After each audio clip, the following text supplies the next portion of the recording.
All right, so you're about to set sail on the Norwegian Breakaway, and among all the plans that you're making, all the excursions you're booking, one of the biggest questions people worry about and wonder about is dining on the ship.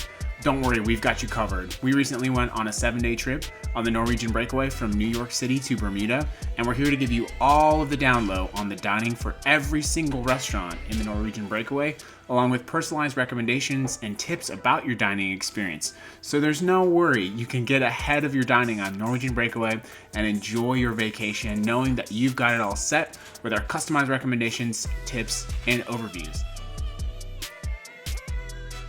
We love cruising, but we also care deeply about hospitality, and we know what we're talking about. So sit back, relax, and enjoy every single dining option on the Norwegian Breakaway. So let's kick it off with our very first restaurant, the Garden Cafe. And we got our buffet minstrels coming in strong this morning. Good morning. The Garden Cafe is Norwegian's buffet. It is located in the rear of the ship on deck 15. It has indoor and outdoor seating. And inside the buffet, there's seating on both sides of the ship, as well as outside of the ship. So go ahead and take a look.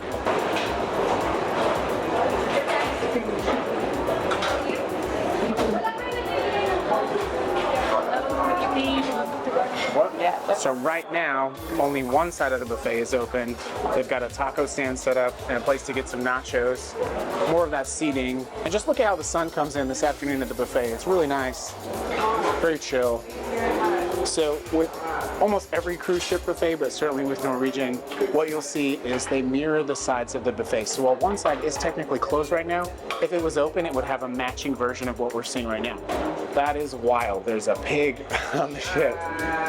That is. I hope you're having a better cruise than that guy. So, yeah, got a variety of breads and cheeses. More seating over here.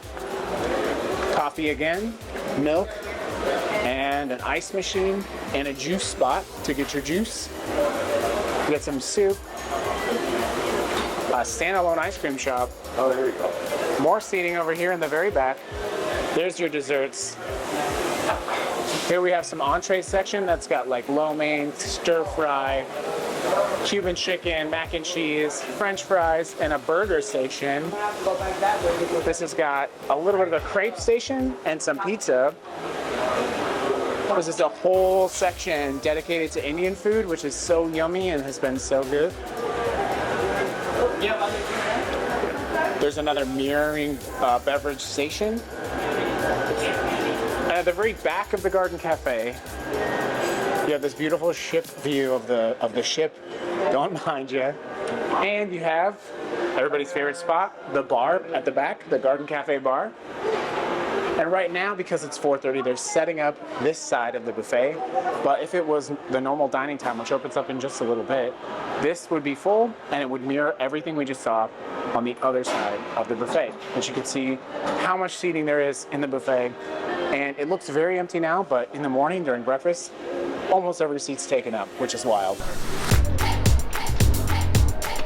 So this is going to be the buffet setup during lunchtime, and we're going to spend a little bit more time in the buffet than anywhere else because the buffet serves more people by far than anyone else, and it is the most staffed area of the restaurant.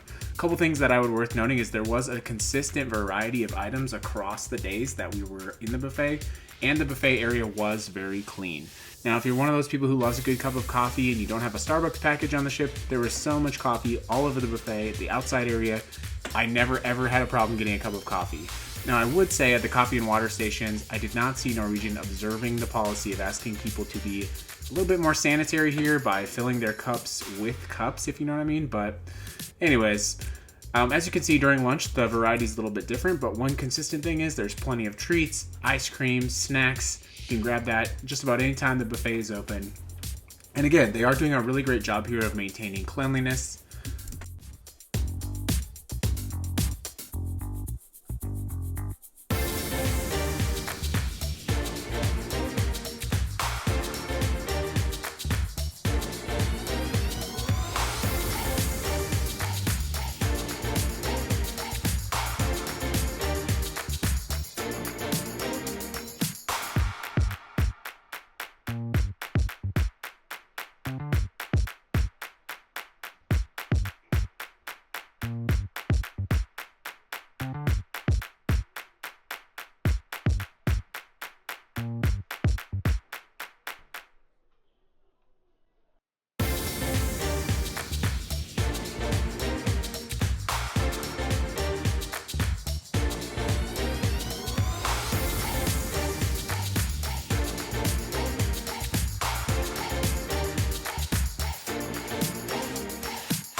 That's a quick tour of the buffet.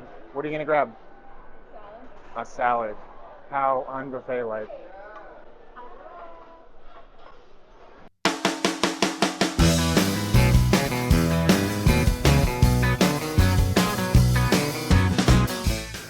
Okay, let's actually go up one deck now to deck 16, and we are going to find American Diner. American Diner used to be a specialty dining package, but it is now included in your cruise. And they have a lot of things that might, make you feel at home. They've got shakes, a bunch of American-themed appetizers. They've got burgers, fries, salad, all the sort of things you might expect if you hopped into a diner in the 50s, and it's definitely themed to match. So check out a little bit of the menu, and we'll talk about the dining experience in American Diner. Now, we're going to talk about a restaurant later, which is called Ocean's, and if you've been on a cruise before, you might remember maybe the local with NCL. It's very similar. I have to say, American Diner is in service, food quality, and style of food actually very similar to the local and to Ocean's. However, they've topped it off with a theme that is really kind of neat. The tables, as you can see here. So going through American Diner to go back here, that's the rear entrance of American Diner, which is set up right there. And there's always been plenty of seating, and I'm really hyping up American Diner because it's a little bit of a secret. Most people think that it is still a specialty dining restaurant, but it's not. It's a really good restaurant to come sit down. It's honestly similar to Ocean's in terms of quality, but it's not as busy. Overall, American Diner was probably a 4 out of 5. And I would say that because the food quality was consistently good. It was very matching the theme. It was definitely like diner food. The service was quick. The staff was very, very friendly. And it was always a really good meal. There were some cleanliness issues that you can see if you watch some of our later videos about this that I think were misses on behalf of American Diner. And they could do a little bit better with managing the guest experience in terms of wait times. But overall, if you're looking to try American Diner, I don't think that you'll be disappointed. So give it a shot.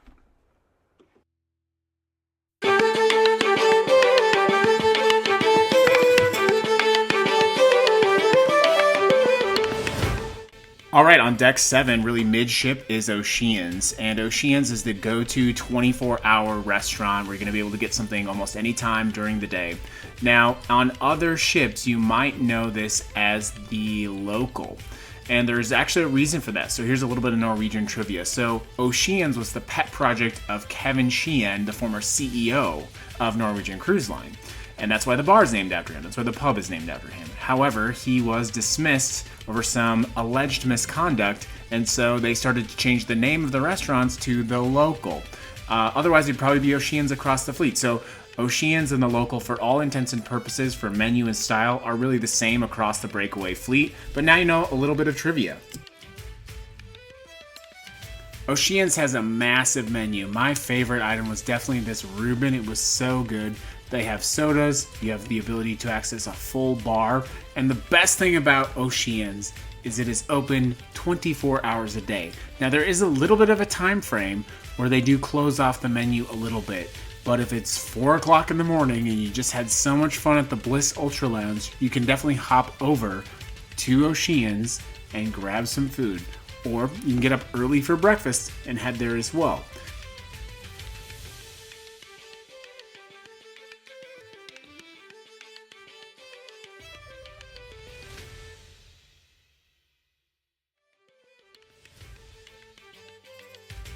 Again, the menu for Ocean's and The Local is massive. It's kind of like going to the Cheesecake Factory and you have this huge menu because you're gonna have the sort of needs and tastes for all times of day and all sorts of different people in one 24-hour establishment. So there's just a few sample items here. Consistently, service was excellent at Ocean's. I mean, when we were not sure where to go and we were worried about service, we went to Ocean's, and you should do the same.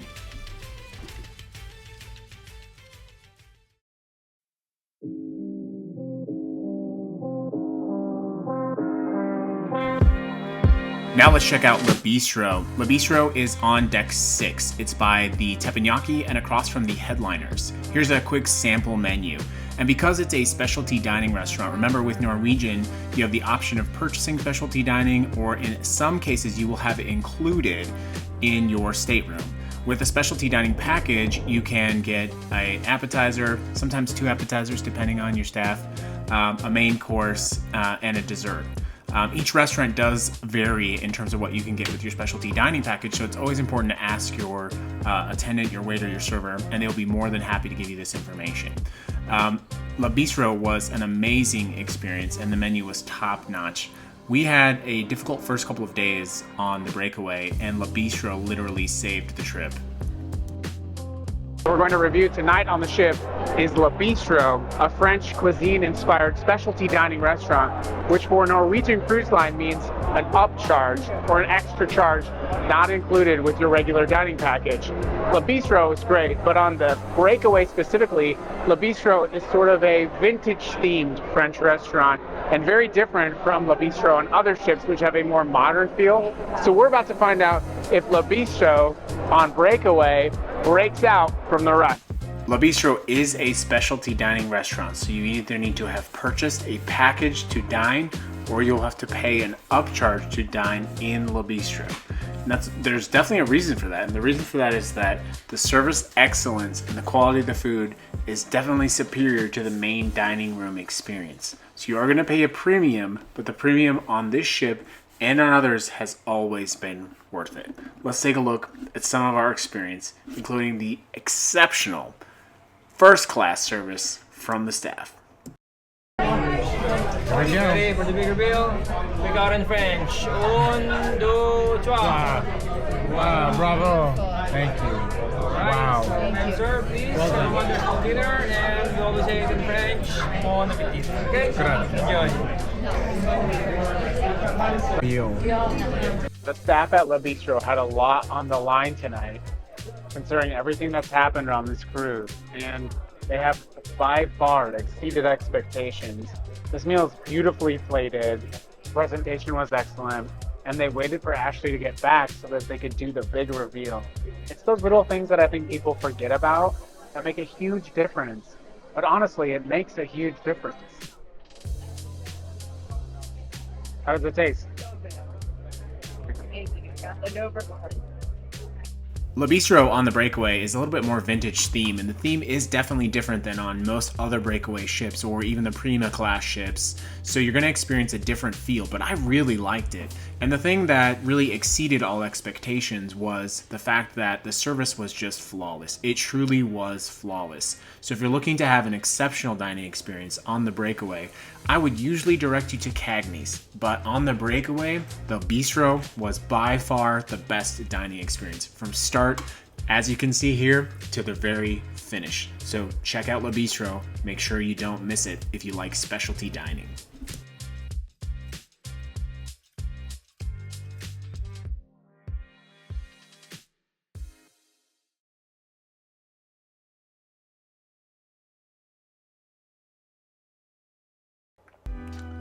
All right, so next we're gonna move to Ocean Blue, and we're gonna start outside, believe it or not, on the waterfront. Ocean Blue is located in Deck 8, and everything on Deck 8 has access to this beautiful outdoor space, including this seating that you see right here. Ocean Blue is very closely integrated with Wasabi, and everything in that little section of the ship feels very tightly intertwined, and that might be because they're both seafood restaurants. You have Ocean Blue, which is seafood, you have Wasabi, that is sushi, and you have this outdoor space as well. Everything on Deck 8 that is a restaurant is going to have access to seating outside. Depending on the we get to the Raw Bar, which is technically part of Ocean Blue. Ocean Blue is a seafood restaurant, and on this cruise it was the hardest restaurant to get into. You can see why. It's got very limited, very elegant seating, and it's a very nice, very casual dining affair. You can see here at the Raw Bar, which is adjacent to it, but look at how elegant and upscale Ocean Blue is. It's very nice, very special, and it's the hardest place on the ship to get into. Ocean Blue is definitely the place to be on the ship. When we tried to get reservations, it was fully reserved for the rest of the ship. Part of Ocean Blue is also the Raw Bar, so as I understand it, they are all, it's basically combined. So you have the Raw Bar right here, and there is Wasabi. So Wasabi, Ocean Blue. And Ocean Blue is a seafood restaurant, and it's very pretty.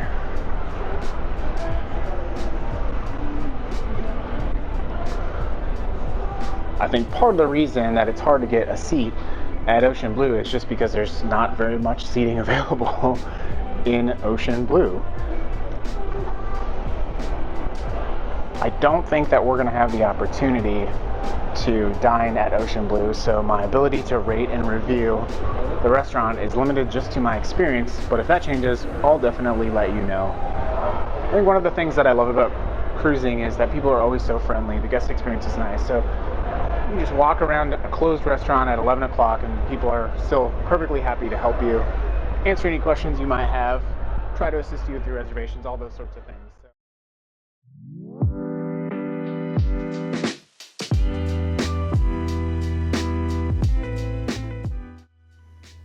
Okay, so I can fully acknowledge my bias. I love sushi. I love finding great sushi when we travel. I love having the ability to have sushi on a cruise ship. And there's many ways you can get sushi on a cruise ship. On the Breakaway, it's going to be at Wasabi. It is technically an a la carte restaurant, but you do have the ability to use a specialty dining package. If you have a specialty dining, you can use up to 4 items per person. Now, normally in specialty dining, you have basically 2 people. It's, you have a specialty dining package and it covers 2 people at a restaurant, that sort of thing. If you choose to use specialty dining at a sushi restaurant on NCL, specifically Wasabi or Nama on the Viva Premium class, you can get 4 items from the menu with 1 specialty dining, which is a better deal than a la carte. So if you have a specialty dining, you like sushi, and you want to go to Wasabi, you might be able to use, for example, half of that specialty dining package on one night and half of that specialty dining package on another night. When we were on the Prima, we did that, and it was amazing. At Nama, you can do that at Wasabi. You can also purchase a la carte, and the quality of the sushi and the products provided as well as service was very good. If you like sushi, you're not going to have the same experience of sushi in a major metropolitan area, but you're going to have good sushi on the Breakaway, and it's worth a shot.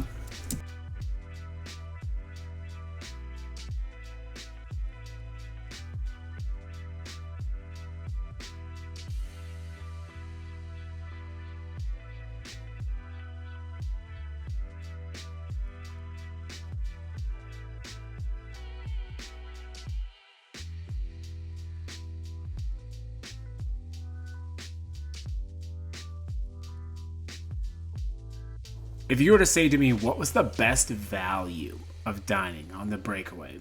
There's really no question. The best value that we had was at Shanghai's Noodle Bar. It was really great. The service was excellent. The quality of the food was excellent. The quantity of the food was excellent. In fact, aside from Cagney's, which was an incredibly ridiculous amount of food, there wasn't really a restaurant that I went to on the Breakaway that I felt like, wow, this is a lot of food for the money. And the reality about Shanghai's is that you have this full ability to pick from this large menu of anything you might like and a variety of different options. What's interesting is, as I look at some of the cruise forums, I see there's a lot of critiques of Shanghai's, but consistently this place was packed and every seat in the house was full. And I think there are people who are bound to complain about just about anything on a cruise ship, and for me, there was no complaints about Shanghai's.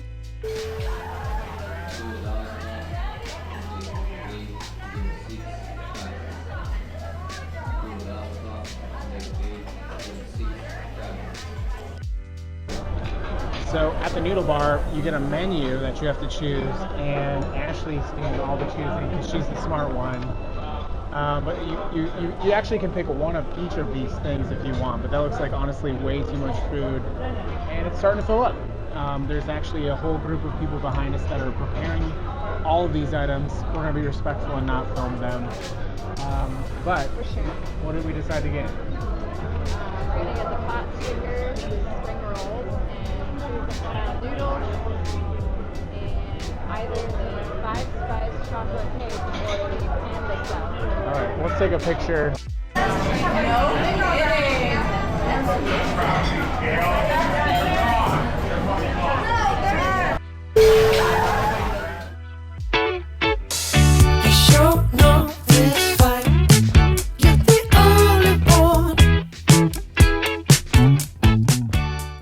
All right, at the very back of deck 6, you're going to have included restaurants Savor and Taste. Savor is on the port side, Taste is on the starboard side. And for all intents and purposes, these two restaurants are really the same restaurants. There are some stylistic differences in the decor and a little bit of a difference in terms of the layout between the two restaurants, but they are, really for the menu, the service quality, the food's coming out of the same kitchen. It's, the staff is often interchanged between the two restaurants, and it is an included option.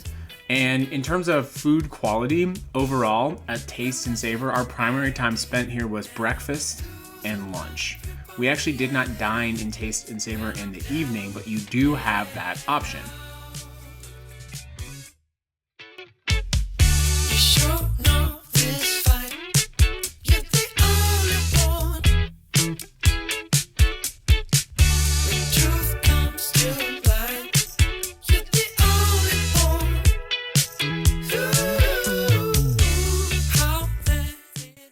Taste and Savor open at 7 a.m. and close at either 9 or 9:30 a.m. And as long as you get in before that cutoff, you will be served. And I say 9 or 9:30 because that varies differently. Even if you look on the internet right now, you're going to get a different answer.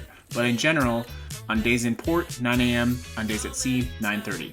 It is generally open also for lunch, but also check in with your team about what time. In general, our experience was 12 to 2:30, and that was really only on sea days that it was open for lunch. The NCL needs to do a little bit better here in terms of posting this information, because if you search for it, you're going to get widely different answers on NCL's website and then in cruise forums, and then unfortunately you're going to get different answers on the ship as well. So the last time is 5:30 to about 9:30 is going to be open for dinner, but we actually did not dine on any of these times for dinner at Taste or Savor.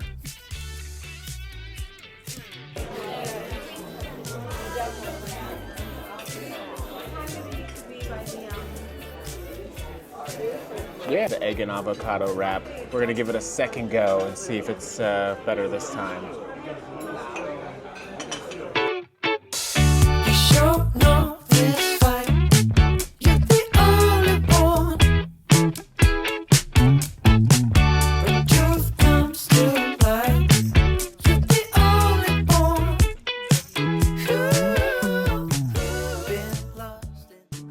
Again, these restaurants really are interchangeable, but right between them is the Mix Bar. So if you do have to wait for lunch or for dinner, you can definitely grab a drink at Mix and wait for the pager to buzz you in and let you know. Most of the time when they gave us a quote of time, they were able to deliver early. So sometimes they would say 15 minutes and we were there in 10, that sort of thing. In general, we did not have to wait to get into these. I think only 2 times we actually had to wait to get in. And overall, the food quality here was, I would say, probably a 3 out of 5 stars. It was not bad at any time. I think sometimes they're skimping on some of their items and they're cutting costs in weird ways, but also adding costs in other ways. And, there's beautiful views of the ocean as you're sailing by, which I appreciate this great view. The one problem that I would say is indicative of some challenges on the Breakaway was cleanliness. The silverware and the cups. This is a cup that had lipstick on it, a coffee cup. And then here's just another example of another cup that was just very dirty when it arrived. And when you go on a cruise, nothing is going to be perfect, but this is far from that. This is just a basic miss. Overall, we did go back to Taste and Savor almost every day for breakfast in spite of these very minor issues, because the sort of energy of going to sit down for breakfast, start your day out, instead of the chaos of a morning buffet was just much better for us. And so everything's depending on you. And what you like to do when you go cruising. Some people also do room service, but for us, almost every day, breakfast was at Taste or Savor.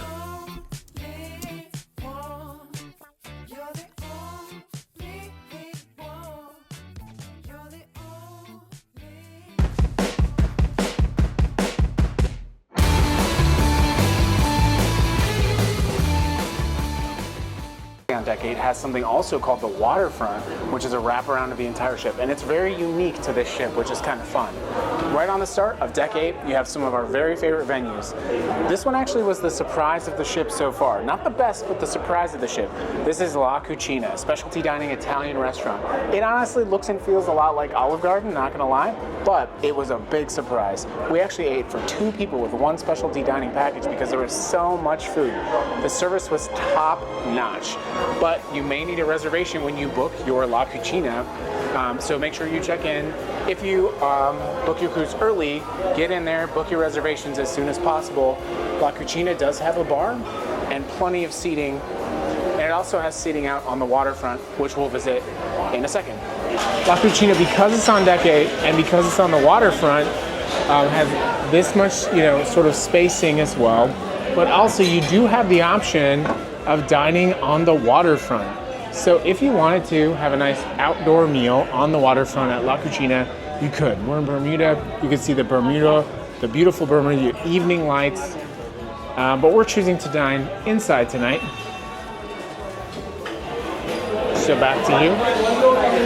La Cucina is a specialty dining restaurant, so you have what is an upcharge to eat here. Or you can purchase a specialty dining package, which is sort of a whole other conversation on Norwegian. We're about to head out to the waterfront, and right before we get to the waterfront, La Cucina is where they make the pizzas, which were excellent. Top notch, my friend, really good. Let's go. So as we said earlier, deck 8 is going to encompass pretty much the entire ship. It wraps around the entire area that we just reviewed.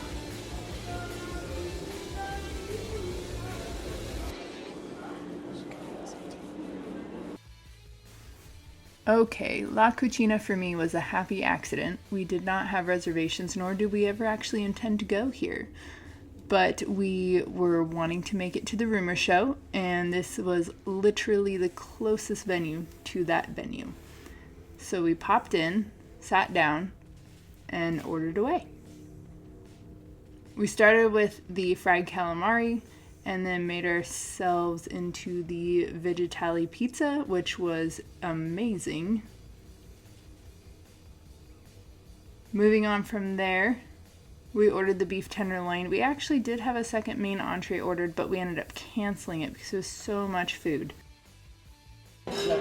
Okay, so that's a quick overview of La Cucina on the Norwegian Breakaway. Close the night out with a cannoli. Madam and So Mr. good. Roll, everything is already covered by the package. Grazie, thank you. Thank you for your coming. Enjoy the rest of the day. Thank you.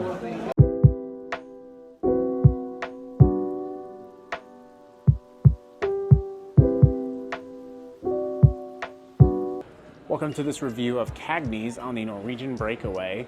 Cagney's is a signature specialty dining restaurant on Norwegian, and it is what is called commonly an upcharge. We are dining at Cagney's on October 31st, 2024. So let's take it away. A lovely spot right by the back of the ship. Okay, so now that we're seated in our table, we actually have a view of the Manhattan room down below, which is kind of fun, and a review of the back of the ship if you're seated there. At Cagney's, you have a choice of 2 appetizers, an entree, and a dessert, I believe. We'll find out if that's changed. Yeah, our reservation time was for 7:45, which is, yeah, it's a lot. So we'll see how that goes. It's very heavily layered with dressing and cheese and bacon. So this is the 12-ounce New York strip and the 16-ounce ribeye. 16-ounce ribeye. Both prepared and plated exceptionally. We do have sides on the way. So on any Norwegian cruise ship, you are guaranteed to have a great experience at Cagney's. I really can't sing the praises of Cagney's enough. Our evening at Cagney's was spectacular. As you can clearly see, there was so much food and all of it was really grand. And you finish it off the top with this classic sort of iconic 7-layer cake. And if you can get into Cagney's for your specialty dining package, you really should. It's special, it's unique, and it's a classic. Now again, on deck 8, you're going to have access to the waterfront, and Cagney's is no exception. You have the ability to seat outside, and this is a space that you can utilize during the daytime, and it is very beautiful. Cagney's and the next restaurant we will review, Moderno, sort of go up to the back of the ship, and this is just a very special area where you can go, take photos, you can walk, you can just see not only where the ship is going, but where the ship has been. And you can say goodbye to the past. As we walk through this part of the ship, everyone in Cagney's and Moderno has the very same view that you have right now. But that means we're going to continue to wrap around the ship, and as you can imagine, we're going to go ahead and go to another area of Deck 8, which is Moderno. Moderno is really an undersold area. Churrascarias on cruise ships are more popular. They're becoming more popular, but they're a bit of a mystery. So let's go to Moderno.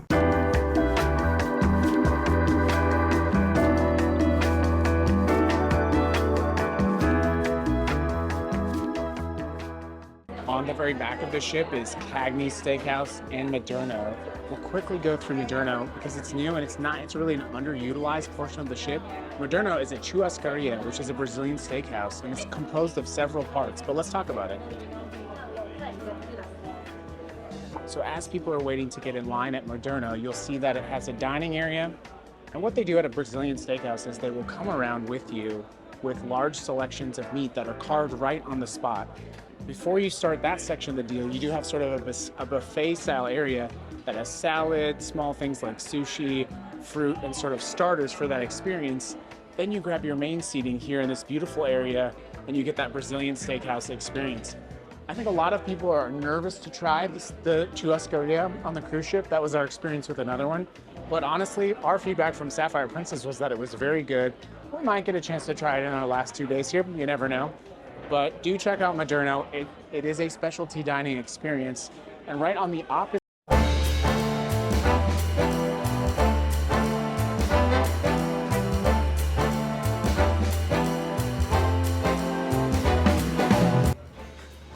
at the very back of Deck 7 is the Manhattan Room, a New York themed main dining room. For tonight's entrees, they have things like grilled New York strip steak, flounder fillet. They've got, it's honestly great for an included. Manhattan Dining Room is part of the included dining package. And the Manhattan Room is massive.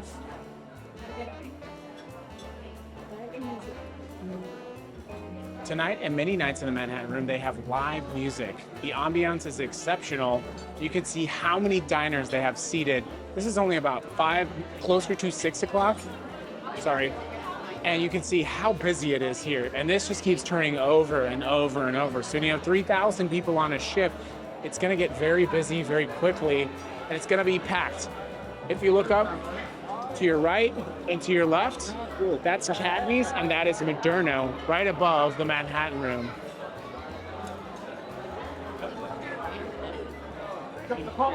And one unique feature about the Manhattan Room on the Breakaway is that they have live music, which is really special. We've got our live musicians tinkling away on the keys, and it's really cool.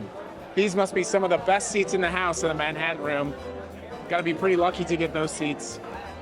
But look at how many people are already here at 6 o'clock for their included dining package. And I can see from some of these plates that people are enjoying their experience. It looks really good. I'm kind of considering switching from Shanghai's to the Manhattan Room tonight. But the ambiance is great, the vibe is great, and it's a really efficient way to feed over 3,000 people in the main dining room. A lot of main dining rooms on cruise ships are honestly a little closer to buffets, but the Manhattan Room is top-notch, it's beautiful, and the service is excellent. Now, because Norwegian utilizes freestyle dining, you're going to be able to get into the Manhattan Room without necessarily a reservation. There will be times that you may have to wait outside, and they do have a system that they have pagers that they can notify you when you're ready to go. But this is such a large dining area that really the wait times were never much of an issue in my observation. Having said that, We did not utilize the Manhattan room very much, and indeed when we go cruising on Norwegian, we typically do not utilize the large dining room. And there's really nothing to do with quality about that. It doesn't have to do with the quality of the food. It has to do with the fact that in such a large space, it is difficult to get the kind of customized attention that I think is appropriate for an evening meal, especially if you take the time and effort, as you can see here, to get dressed up, ready to have a nice evening. It just doesn't feel connected and special, and that's why we really do prefer the specialty dining experience on Norwegian or finding a more intimate and quiet setting. So there's nothing wrong with the Manhattan. The food is very good, and on the Bliss, the main dining room food was excellent, and so it's really not an issue of quality. It's just a matter of the time and attention, and wait time was an issue in the Manhattan. The one night we did go there, we waited a significant amount of time, and we ultimately went back to Shanghai's. So here's the Manhattan room. Grab a dance and have fun if you'd like.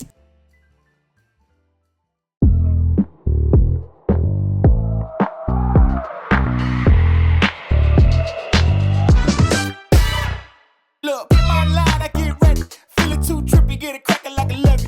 I'ma show them all how to party if they let me. Keep the countdown and release the confetti. All right, and the final restaurant here is Teppanyaki, located on deck 6. Think Benihana at sea. There's plenty of seating in this space, and you're gonna end up sitting with strangers unless you have a big enough group. It's a pretty loud space too.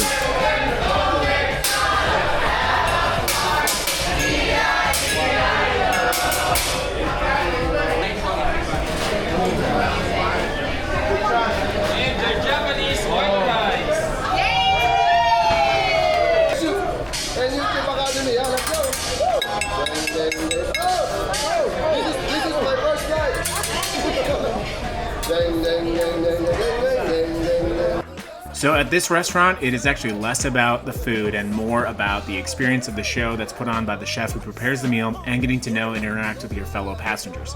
It is a laugh. There's a lot of fun. The energy is always good in Teppanyaki and every hibachi-style restaurant on NCL. And it is a specialty dining. So you are going to want to have either a cover charge or specialty dining to utilize this space. But when it comes to food and entertainment, you're getting all of that in one package. So it's definitely worth a try if you enjoy this style of food. And that is going to be a wrap on dining on Norwegian Cruise. The only restaurant we did not review was the Haven restaurant because we didn't sail on the Haven. So I'm sure you can check that out on a channel that has more money than us. So let's go from the top of the ship on down for one last final review.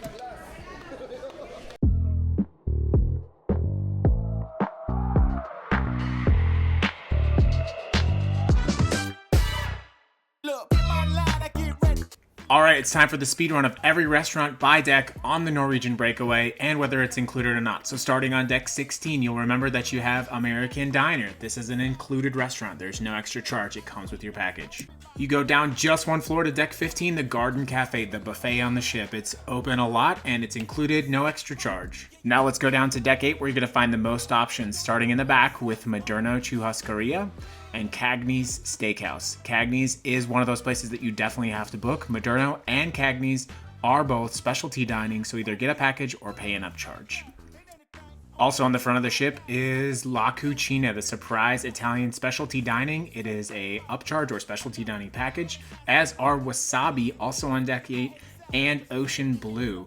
Ocean Blue was the hardest restaurant to get into, so you're going to want to book in advance if you want to go to Ocean Blue. But everyone we met that went to Ocean Blue wasn't particularly impressed. Don't forget, we really liked Wasabi, which you can do as specialty dining or a la carte. Now we're headed down to deck 7, starting off in Oceans. Oceans is the only 24-hour eatery open on the ship. You can pop in anytime. Their menu does change based on the time of day, though.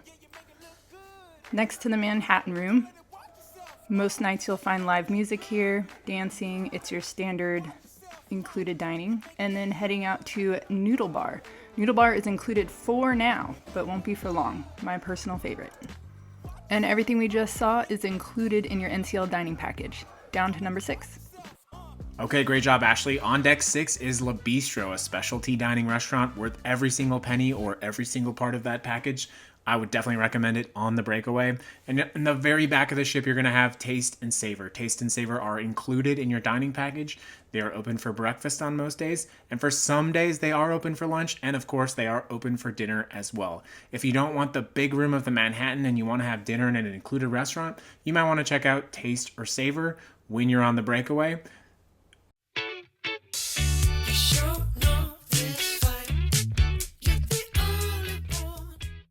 All right, and now we're headed off the ship because we've gone over every single dining option on the Norwegian Breakaway with one exception, the Haven Restaurant.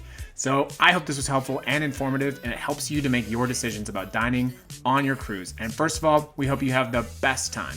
Get online as soon as you can to book your reservations for specialty dining. And if you don't get a chance to do that, go to Headliners on day one, and they will gladly help you do that. I really hope you had fun, and I hope you have fun on your cruise. Remember, if you get a chance, click that like and subscribe button because it helps us to produce this content to help you have an amazing vacation.